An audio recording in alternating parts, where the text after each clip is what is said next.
Hello and welcome to House of Frankie Underground Radio in Milan. I'm here with the DJ, producer, and the remixer Sin Morera. Hi, how are you? I am actually doing very, very well. Very nice to have you here. Our digital platform, House of Frankie, was born as a project dedicated to Frankie Knuckles. I know that when you were young, you used to hang out at clubs like Red Zone and the Sound Factory bar where Frankie played too. How do you know this is true?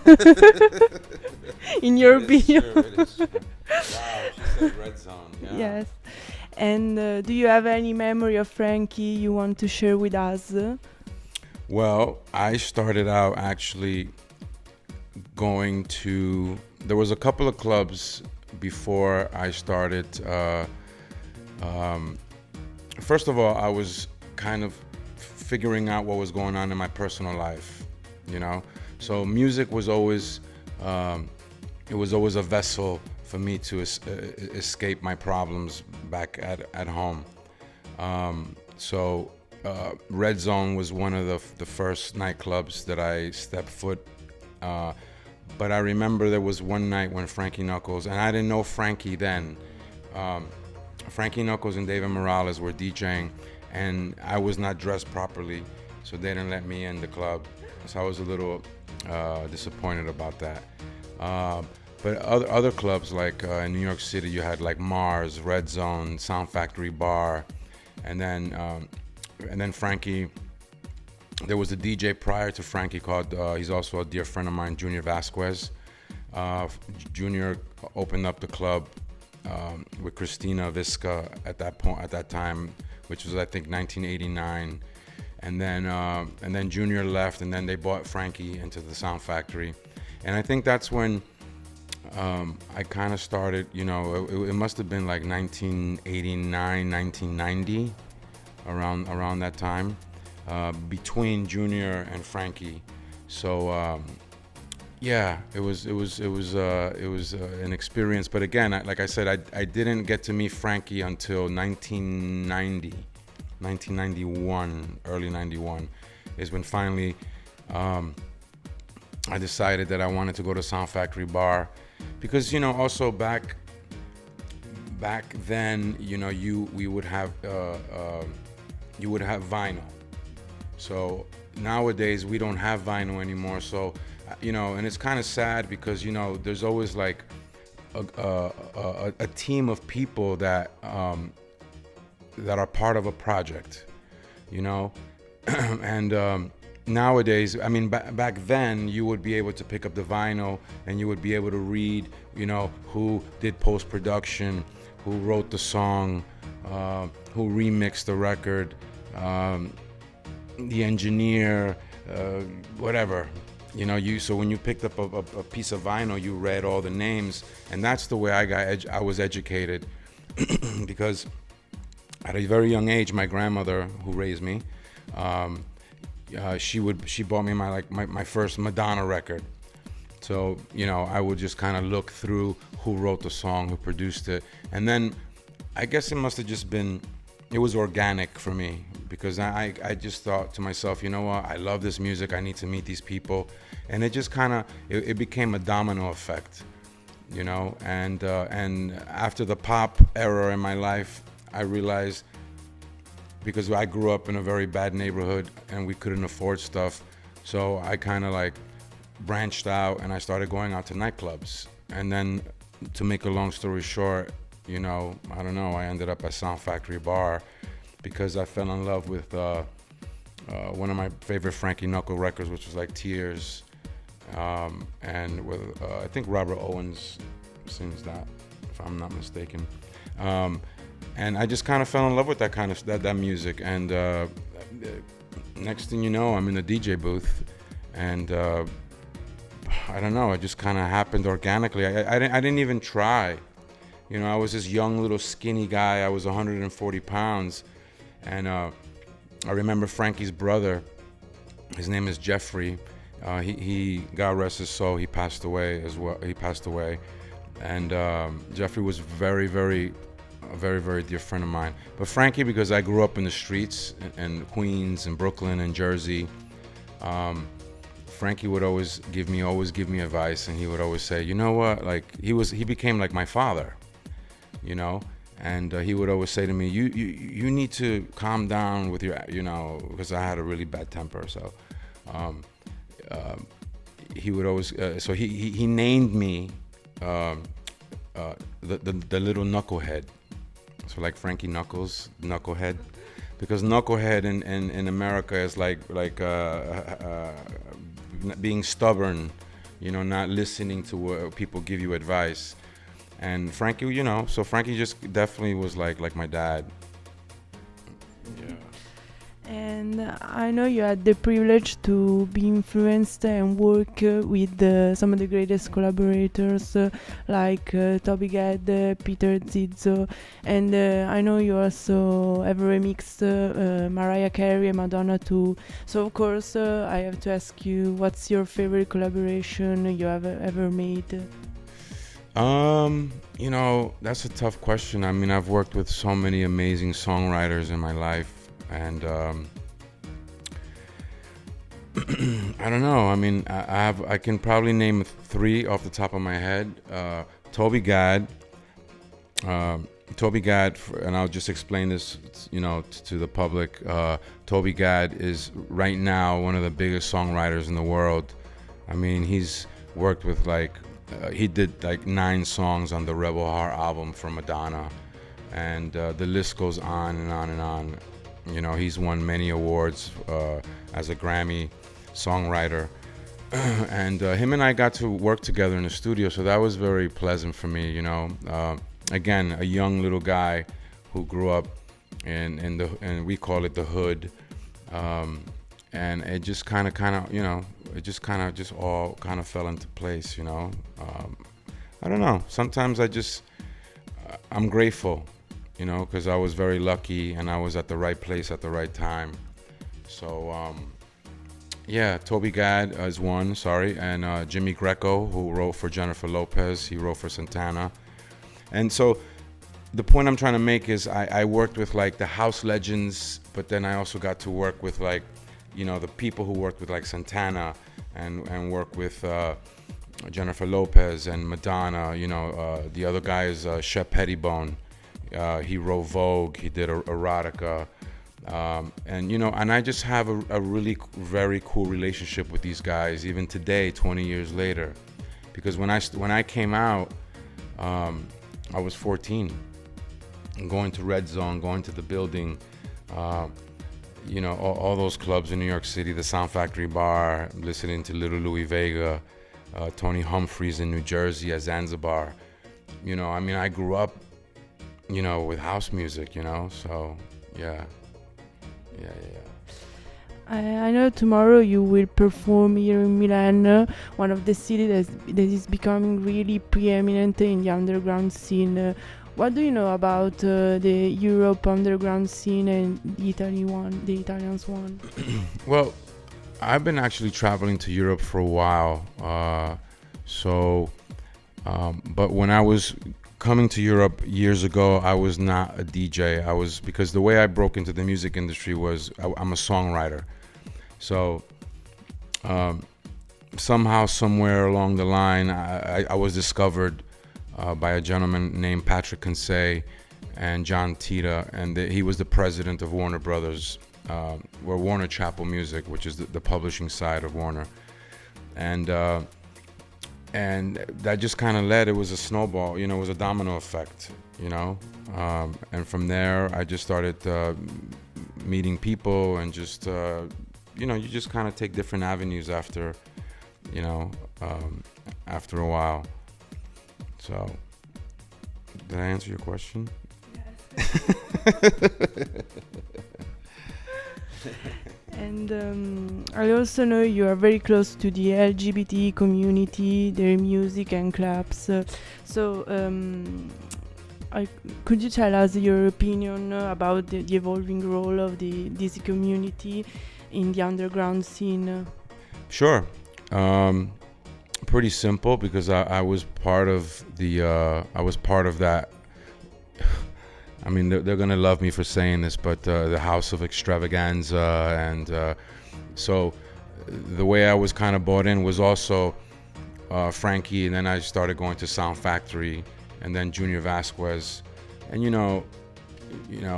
to me, at least in my eyes, in my opinion, Junior Vasquez was he was a legend as well, and he gave me the opportunity to meet Madonna, and just kind of work with all these just wonderful, I'm not work with Madonna, but like get to remix Madonna and just meet, Prince, George Michael. So again, I can't stress enough how grateful I am that that they let me in their little circle, because at the end of the day, their circle was very, very tight and very, very small. So going back to the LGBT, the community, the voguing, you had the voguing crew, I'm gonna call them. So you had like a corner, in that corner there, you had the voguing guys that were voguing and stuff. So Madonna would come into the Sound Factory, and she would sit, and I really don't know how to explain it, but Sound Factory was like a block, right? So Madonna would sit here in the speaker, and that was actually the first time that I got to meet her, because it was my birthday, and then I went to say hello to Junior, and she was looking for dancers. So Junior always said, you have that look. I don't know what that means, the look. So he's like, you have that look, and so he said to me, he's like, do me a favor. He didn't say who it was. He said, do me a favor, go downstairs, and there's 2 girls, introduce yourself. And I'm like, I don't want to introduce myself to these girls. I want to go dance. I don't care who these people are. I want to go dance, and I was young. He's like, do me the favor. He's like, go and introduce yourself. So what do? I go downstairs angry, and then I go downstairs, and then I look up, and who's sitting in the speaker? It's Madonna. So I introduced myself, and she was with her friend, a Japanese girl at the time, and I told her, I said, Junior Vasquez told me to introduce myself to you, and she jumped off the speaker, and we danced for like 2 hours. Yeah, that was my first Madonna experience, so it's pretty cool. The LGBT community, it plays a huge role. To answer your question, it plays a huge role in house music. I can't sit here and point out who's gay, who's not, but apparently, the majority of the legends were gay, and they also helped me kind of come out of my shell, and I'm pretty open about that to the world, because not everyone has to wear lipstick to be gay, so I applaud the Frankies of the world, the Juniors of the world. They were just talented, strong individuals, so I'm just trying to, I'm just the little guy. I'm just trying to keep the legacy going. So and I just want to just say also, I know this is off the record, but Luca, your partner, Alexandro, thank you for having me here. It's really nice and refreshing to know that that these guys, if you guys see where I'm at, this is beautiful, and this is like they're trying to keep and educate the people about where house music comes from, because this is what this is about. It's labor of love, and a lot of people also know that there's not a lot of money in dance music. So we need to find sponsors, we need to help each other, and we need to stick together, so that's very important. So I just want to say thank you to the guys, the House of Frankie, and you guys these guys are amazing. So I'm actually flattered that you guys emailed me. I'm like, ooh, why they email me? I'm the little guy.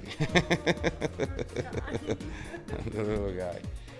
But in the name of Frankie, he definitely was my dad. I call him he was my father, I would call him and cry, and he'd just say, go have a drink, you know.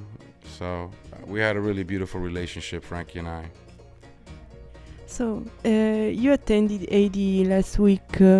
What do you think of this edition, and what's your relation with this important electronic music festival? Well, to be quite honest, this is my second ADE, and last year I just felt like I just wanted to invest in me. You know, I wanted to invest in me, and I thought to myself, you know what? I work hard, and this is the perfect opportunity for me to kind of branch out and, you know, and just kind of show my brand to the world. ADE it's a very powerful tool, you know, and I've met many people, and this year was kind of interesting because when I went, I saw like half of New York City, so which of course I love, you know, they're my family, but I also, as a businessman, I feel like my family, I see them home, and the music industry is very broad. So this year, my you know, my strategy was a little bit more different. I felt like I needed to attend like an EDM concert and do a little bit of homework of where EDM is today, because I just feel like underground house music is coming back strong, you know, and you know, I'm so excited about that because it did kind of die for a bit. So to have you guys be part of something so special, I think, listen, I mean, I'm looking at these pictures here. I mean, I think everyone is grateful, you know. So I know I'm very grateful that you guys have me here. So, you know, again, thank you for having me. And what equipment do you use during your live performances? What kind of equipment? I'm pretty simple. I grew up with vinyl, so again, going back to what I was saying earlier about you know, vinyl was just tangible. I would pick it up and say it's a written by, produced by, engineered by. And now, you know, when you go to Beatport or when you go to TrackSource or when you get promos, those guys that help produce that record, there's no credit for them anymore. So I think that's a little unfair in a lot of ways, but you know, I mean, who am I? I mean, I just my opinion. It would be nice to know that this, you know, Joey Masowitz, who also engineered Madonna, Dennis Mitchell, you know, these are like other names that people don't really know who they are because the music industry has changed. So that's also one of the things that I spoke about at ADE this year was about, you know, the music industry in the 21st century. Because at the end of the day, it's like, we need to eat. You know, you want to keep this beautiful office and you want to have, you know, and I'm just hypothetically speaking, you want to open up an office like this in New York and have a satellite office, you know, and maybe I'll work there. No, but I mean, it's special, you know. So this is pretty amazing and pretty powerful because you guys want to keep the legacy going and educate people. I was telling Luca on the way here, just educating people on where house music, the roots come from, which is Chicago, New York, Detroit, Philadelphia. So, yeah. Last question. What else have you got coming up? Your next projects? Could you tell us? I'm working on two different projects, and they're both actually pretty much black and white.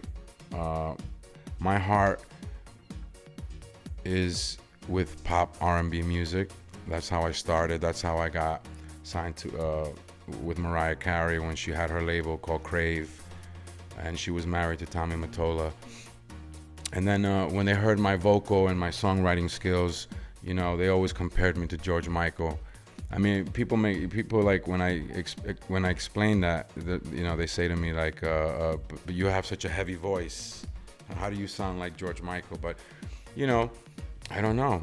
But Mariah discovered me and they signed me. But then, unfortunately, Tommy Mottola and Mariah Carey had a divorce, and then the label had to go under, so they dropped me.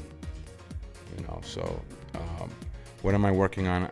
I'm working on an artist called Nico Dorenzi. He's a pop act, urban. And I just signed a huge EP deal with Roger Sanchez. So I'm working with Roger. I'm in talks with Todd Terry. And just a lot of the guys, Federico Scavo as well. So, you know, my direction has actually changed, you know, for the, I mean, I think for the best, for the better. So that's what I'm working on now. I'm focusing on the Roger Sanchez EP. So. Thank you so much, Sin. Hope to see you soon again. Yeah, thank you guys for having me very much. House of Frankie, I love you. Thank you. Frankie Knuckles in the house.